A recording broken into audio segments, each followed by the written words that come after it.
Hi, my name is Chelsea Persley, and I'm a first-year student in the College of Architecture at Georgia Tech. I am interested in studying how industrial design can affect the overall health of a whole community.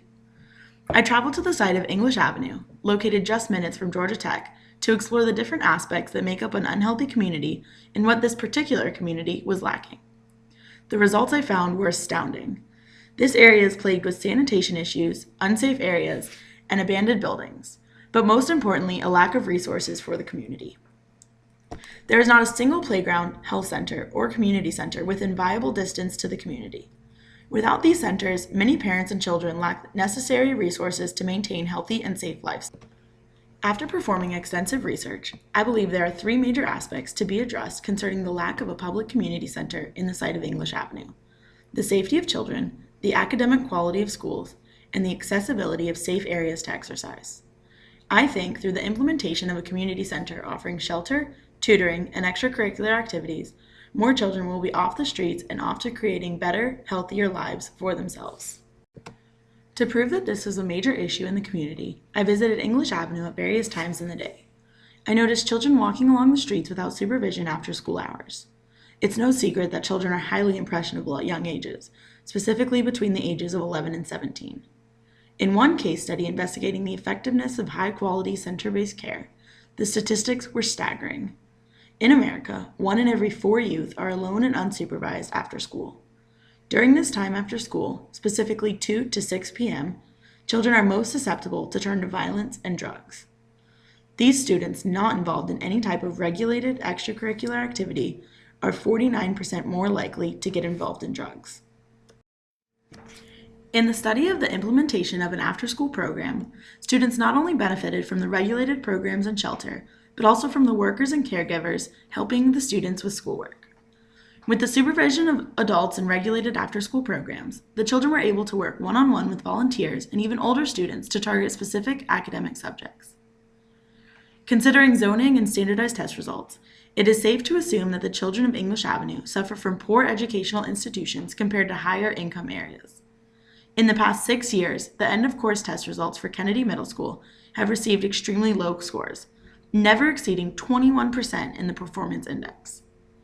This means only a maximum of 21% of these students meet or exceed the standards presented by the state of Georgia. Another case study conducted in New York proved that low-income urban areas are most likely to have child care centers available to the public.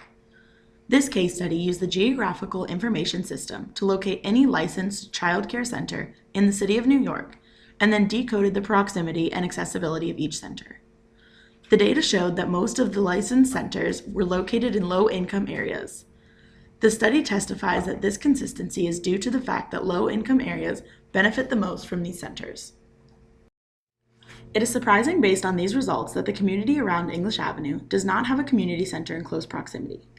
Of the 254 students at Herndon Elementary, the district elementary school for English Avenue, 91% qualify for free or reduced price lunch programs, and 95% of the students are considered economically disadvantaged.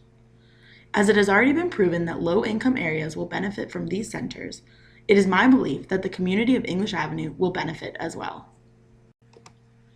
The final case study highlighted the issue of physical inactivity in urban, low-income areas.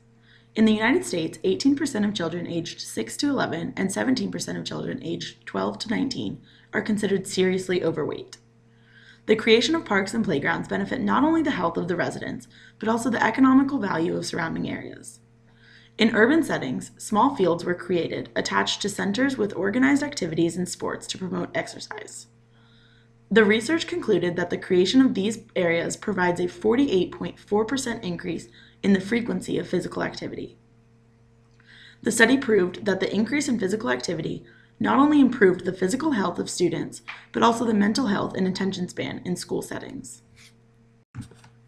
English Avenue is desperately in need of a center to provide safe places for students after school equipped with tutoring facilities and organized physical activities and sports programs.